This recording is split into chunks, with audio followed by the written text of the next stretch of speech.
કાકામાં કેટલા થર આવ્યા? કેટલા થશે જોને ગઈને ગણો. ગઈ 1 2 3 4 5 6 7 8 9 10 11 12 13 14 15 16 17 18 19 20 21 22 23 થર આવ્યા. 23 થર આવ્યા. આપણે 7 ફૂટની ઊંચાઈ છે. કેટલી? 7 ફૂટની ઊંચાઈ. આપણે કેટલા બ્રાસમાં ઈટું જાય એ ખબર પડે ને. એક બ્રાસ સણોતરમાં કેટલી ઈટ જાય એમ. બરાબર? પકડ સાથે પકડ.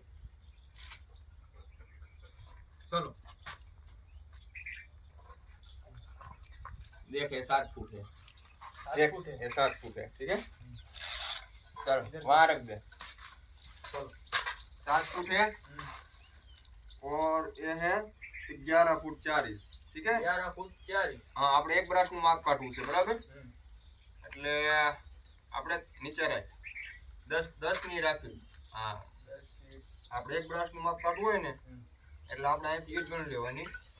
1 2 3 4 5 6 7 8 9 10 11 12 13 14 15 16 17 18 19 20 21 22 23 24 ને 25 ઈટ ગઈ. કેટલી? 10 25 ઈટ ગઈ આપણે. એટલે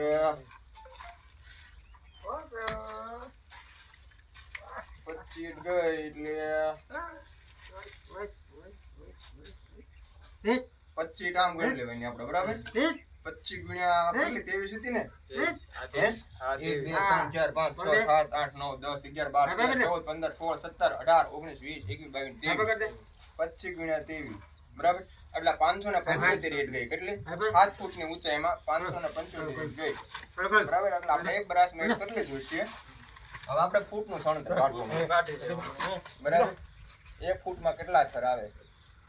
1 ફૂટમાં 3 થર આવે છે. એટલે 7 ફૂટ થઈ ને? ના 7 ને આપણે 3 ફૂટ નું હોય ત્યારે સણતર કાઢવું છે. 3 કેટલા થર આવ્યા? 1 2 3 4 5 6 7 8 9 10. 3 ફૂટમાં 10 થર આવ્યા. બરાબર? એટલે 10 થર આવ્યા એટલે 25 10 250 ઈટ બીજી. કેટલી? 250 ઈટ બીજી જાય આપણે. પ્લસ 250 600 એટલે 825 ઈટમાં આપણે એક બ્રાસ સણતર કામ થાય.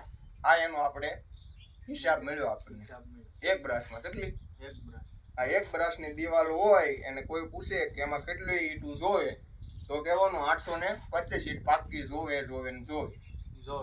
હા એ તે આપણી પ્લિંગની ઉપલું.